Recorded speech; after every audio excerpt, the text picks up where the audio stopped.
Yo, what's up everybody? This is Mosen here with MTA 47 for the 9th of January 2019.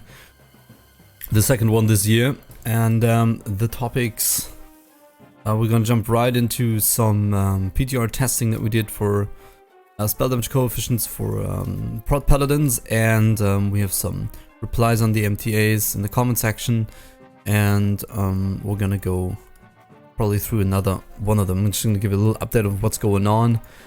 We've been gearing up a little bit, as you can see here on the prot, and it's gone pretty good so far. So we got the Kalsara right with the life stealing enchant for now because, well, it's cheap and easy. AQ Gates patch got released today, so I'm trying to get to AQ 40 here, but it's obviously, by the looks of it, being blocked by the filthy savages. Well, right now it's the Flight Master's back, so we can actually fly over there. It's a good chance to do the MTA right here, flying around a little bit. So I hope everybody's doing well.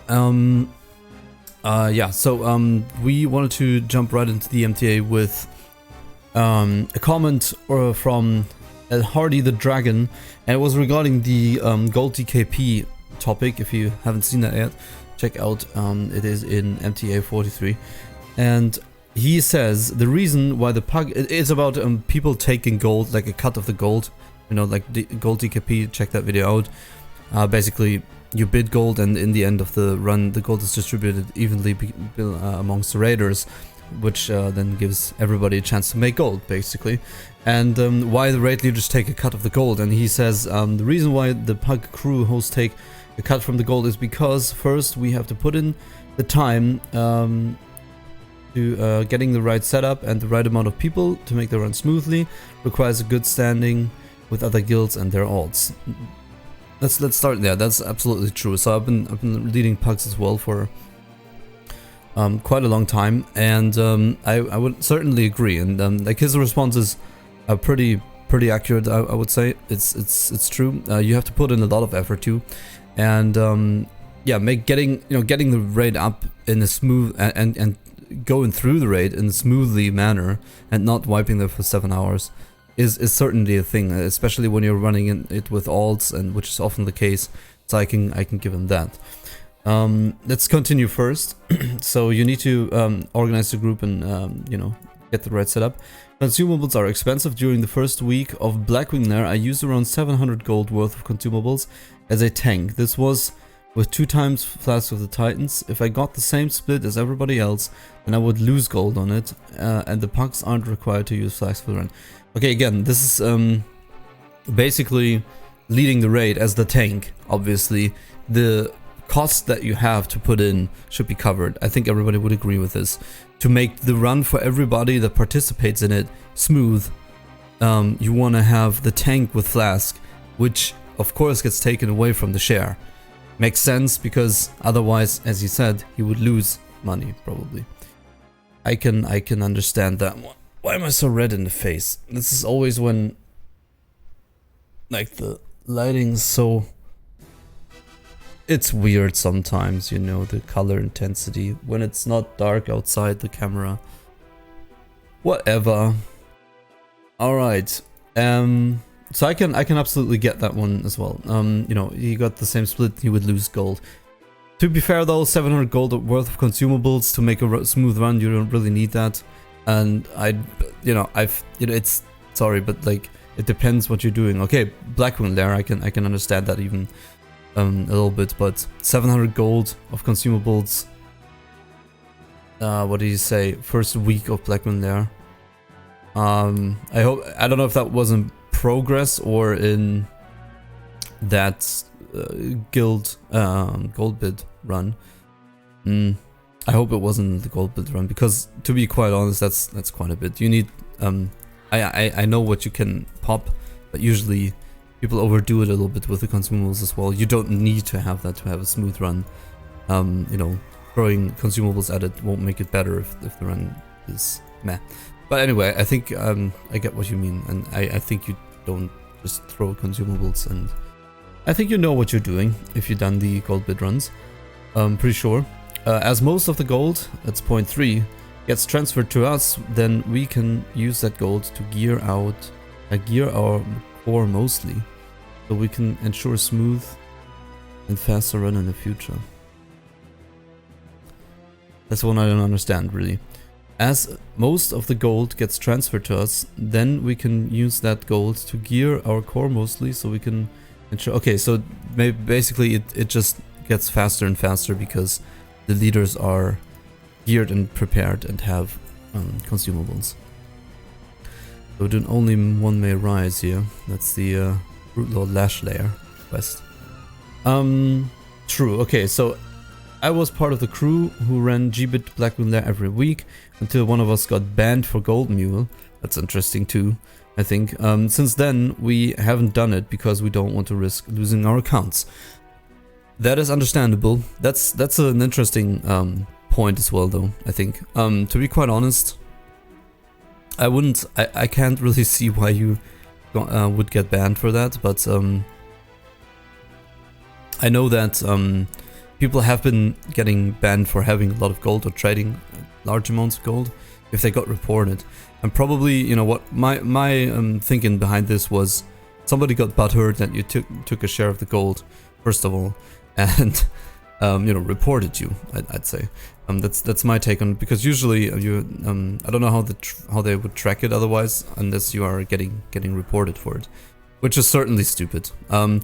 Now my stance on this is that of course people should be rewarded for leading. You can't, you know, people are always saying, well, why are you lol, you're taking a cut from the gold bit, and they completely ignore the fact that you know, there are people that need to organize this, and of course they should take a share.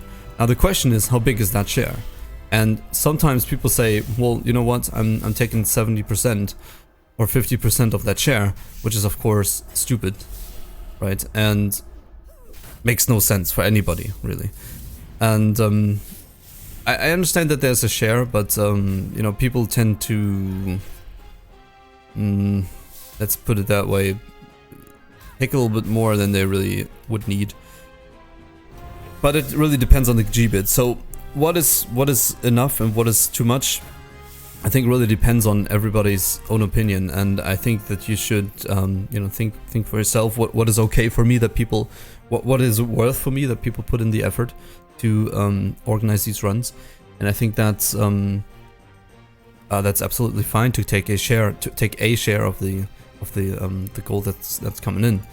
But also, please keep in mind, I don't know how you're doing it with the reagents, and I know it's always easy to say, well, we're organizing it, we're taking a share of the whole gold bit stuff, but you're also taking cores, you know, for example in MC, let's say you're doing MC, you're taking you know, all the cores. I don't know about the BOEs, if they get bid out as well. You're taking all the essences, elemental earth, essence of earth. There's a lot of stuff that you get, I know, as a raid leader, which is already a couple of 100 gold. And that kind of stuff. So I get the idea, but you're also taking all the you know, the trash loot, the you know, cores and all the materials that drop in a certain raid. So that goes on top, of course, and that's usually not bid out. But maybe I'm wrong, and tell me if you, or how you did it.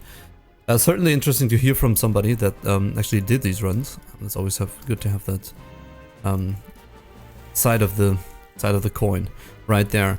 I still think it's a good way, to be honest. I still think Gbit is a good way to. It always sounds evil and capitalist, but you know, it's actually a good way, I think. And we're certainly going to try it out for the second raid, and I'm going to report back to you, but not on this server. It's going to still be in summer. So thank you for the comment, Party the Dragon. And let me know if you are doing these runs on Northdale, maybe still, right? But I think it's interesting that you got banned for it, really. Maybe you can give us more insight on why you got, or why they got banned, or like your friend got banned, which is absolutely weird. That shouldn't happen, I don't think, because I think from the terms of use it's legitimate, right? To sell runs. Should be. Pretty sure it is. Anyway, there you go. If you should really look into the GBet video where I explain how we plan on doing this. And there you go. You have a lot of people doing this, and it's a good way to make money, and it's a good way if you are a geared player to run something to make money. A good incentive for people to get together and you know, have gear people carry noobs through, noobs getting gear, buying it, and generating gold basically for people that put in the effort. Then I wanted to tell you a little bit about the we went on a PTR and with Necrash and tested out some items for the people interested in, you know, a little bit of the meme specking, right?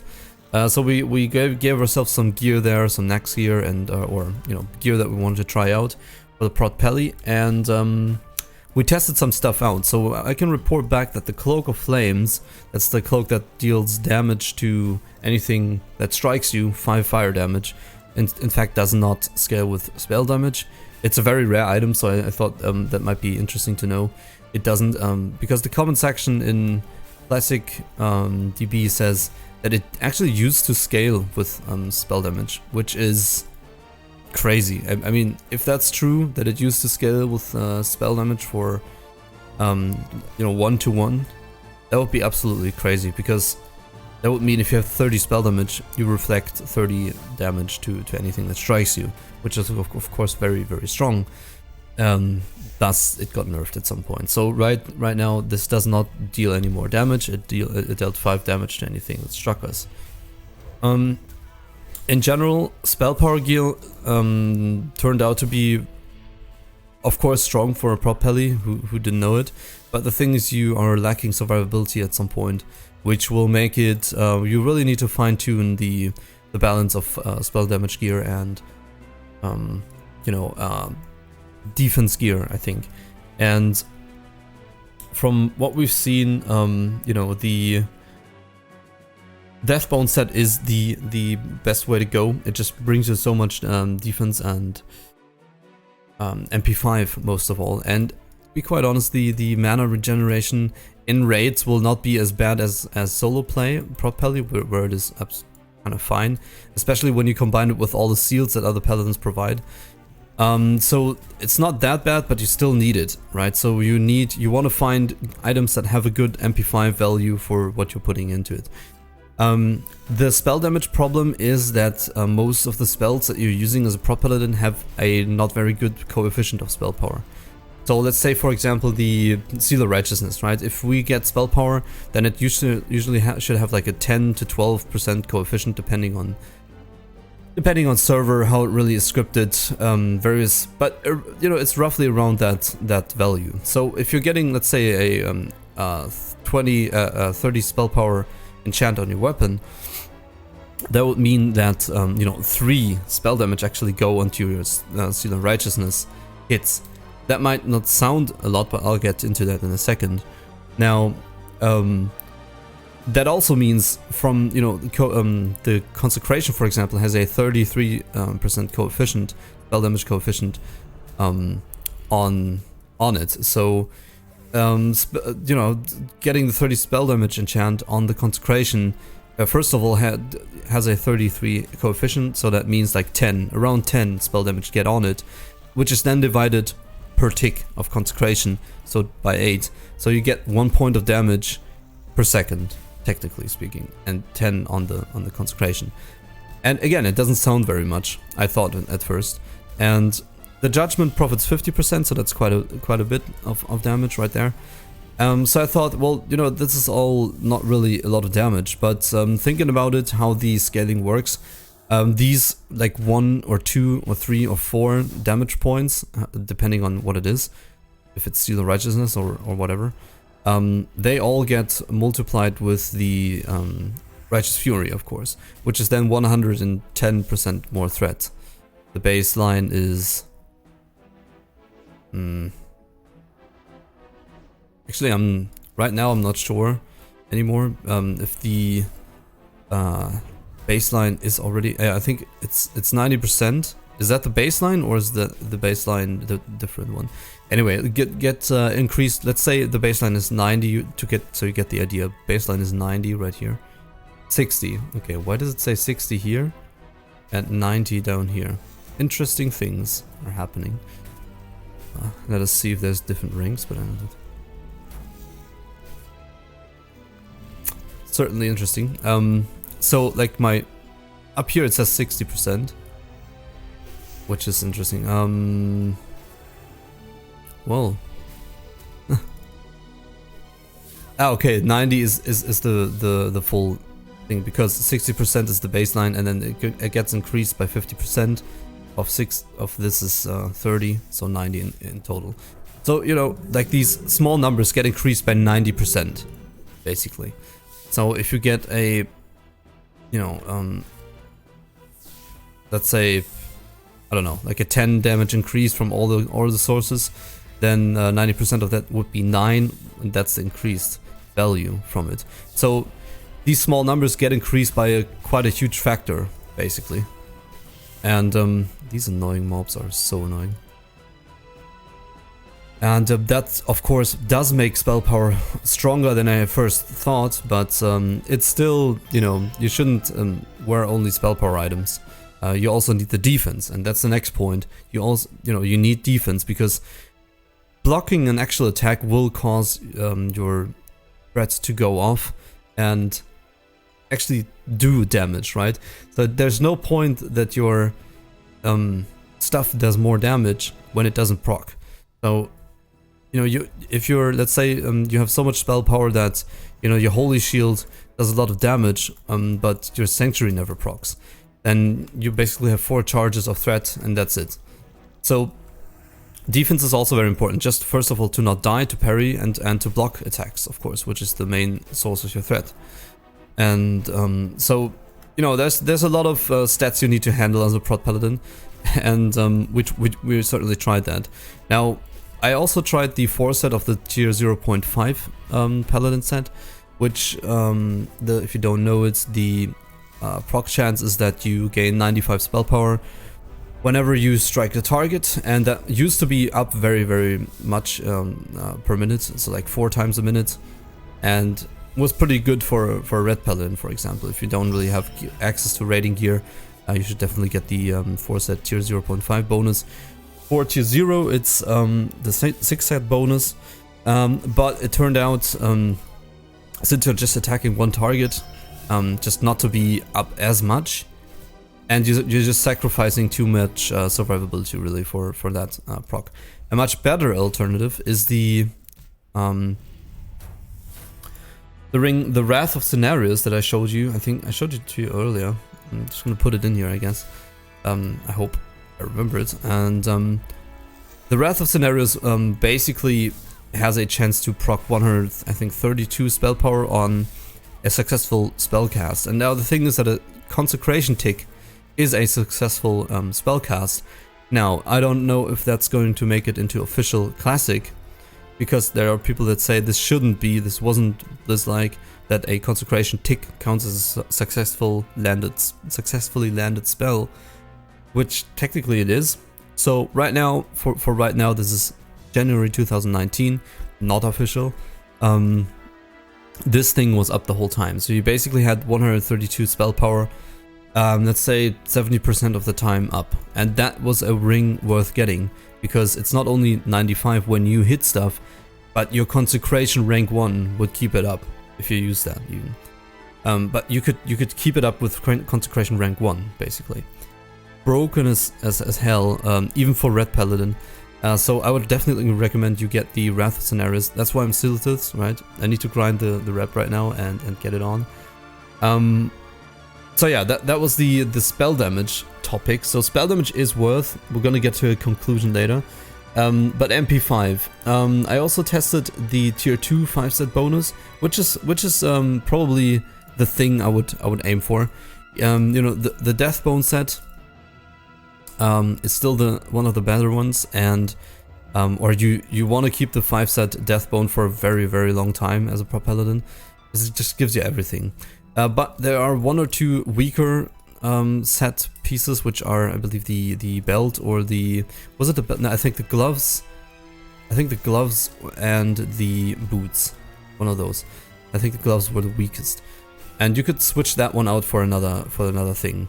So you could technically combine the death bone and also the set bony, the lower ones, the ones with the set bonus with the 5 set one. That gives you a parry or something. And the 4 set one, I think, was resistances, so those aren't very important anymore. They're nice to have, but you can technically switch those out. So, you know, you have to switch out whatever you like, but in the end I found that switching out 1 or 2 is still okay. So you got like the 3 basic Deathbone set pieces, but try to keep 5 on as long as you can. What you can do though is get a 5 set tier 2 bonus, for example. That's you know, depends on the gear you have, how many defense rings you have, how much the spell damage you want to aim for, how much, you know, what kind of trinkets you have. Can you get enough defense in with your trinkets and the Deathbone set or not? The 5 set tier 2 bonus is certainly very good, because tier 2 provides everything: int, stamina, spell damage at a later patch. You know, a little bit of spirit, which also comes in handy sometimes, and you know, a little bit of everything: stamina, int, spell power, and the 5 set bonus is 47 spell damage flat, which is certainly strong. But you would have to switch out, I think, 2 Deathbone set pieces, which will put you in a low defense spot. Then again, you're just an off tank usually, so it's not all that important. But it's very much, it very much depends on what kind of set pieces you have. You always want to aim for, like, I would say something at least like 390, you know, 390, 400, at least 400 defense. Below that is very critical, and you shouldn't sacrifice for it. That was the tier 2 Deathbone combination, which I actually liked quite a bit. And yeah, we also tried very crazy shit. We also tried the I don't want to bore everyone too much with the propeller and stuff right now, but you know, just to give you a little bit of idea what we've been doing aside from, you know, work and streaming and all that kind of stuff.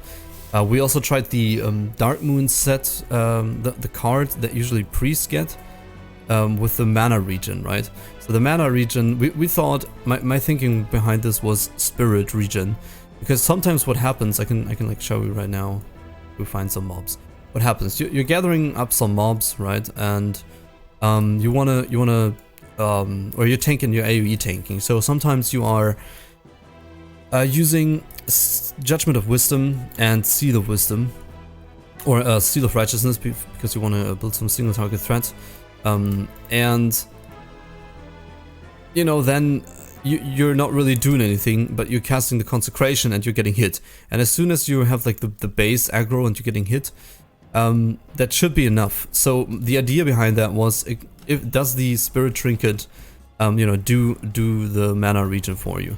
But it didn't proc. The same reasoning behind that as in the Wrath of Cenarius, that would proc on every you know, consecration tick. Every consecration tick can proc the ring, and the idea would, because it says chance on a spell cast of 2% to increase your spirit regen by 100%. That's the Dark Moon trinket for priests. I would think, okay, maybe a spell, you know, a consecration tick would also be counted as a spell cast, and then you'd have 100% spirit regen.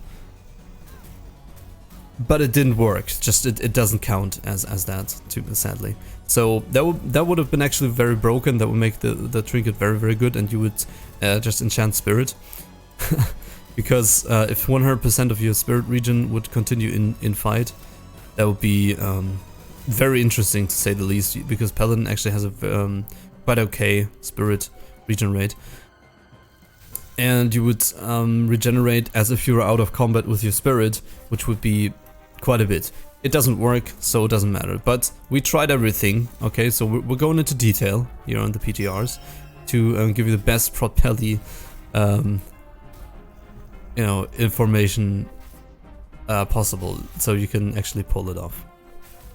I think next time I'm going to talk about the spec and my first experiences as prop peli, and or let's say the first problems I ran into, really, you know, looking at it realistically, and the changes that I made. But for now, I think this has been long enough. Let me see if I forgot anything. The rings, I told you about the rings. And hold on, there's one item here I marked. Oh yeah, there's a set. I wanted to talk about this one and the last one. I promised.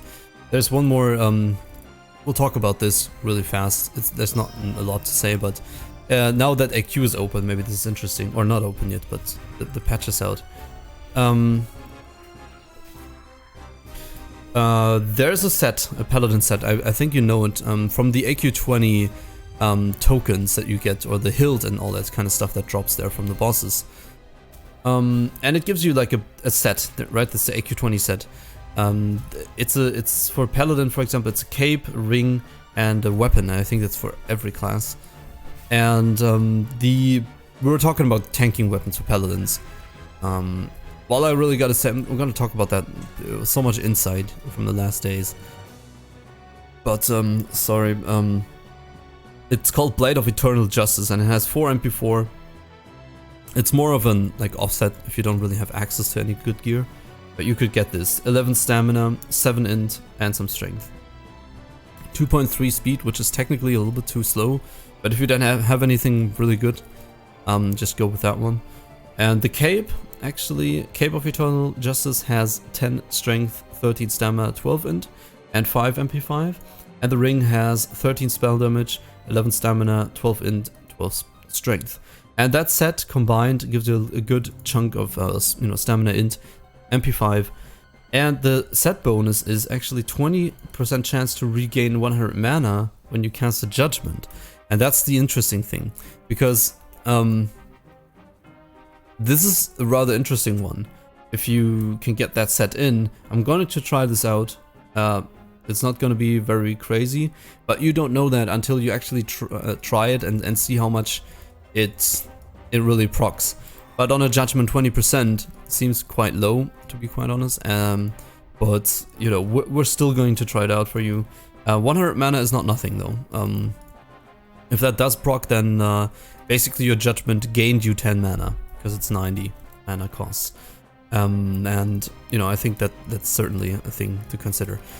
I'll give you more insight in that one. For now, let me write down that we're going to talk about the healing, not healing, the specs and spec changes, and last the first insight and problems in the next one. And for now, we're going to get ready to get some more Dire Maul tribute runs in, because we need to get the readout cloak, right? Because defense is everything to me, right? The more you block, the better. And I thank you very much for watching this very niche content. And thank you for the kind words in game. I see that, and thank you for chilling on the stream. I can't say how much I appreciate that. You know, people hanging around and shit. Thank you very much for watching. I'll see you later.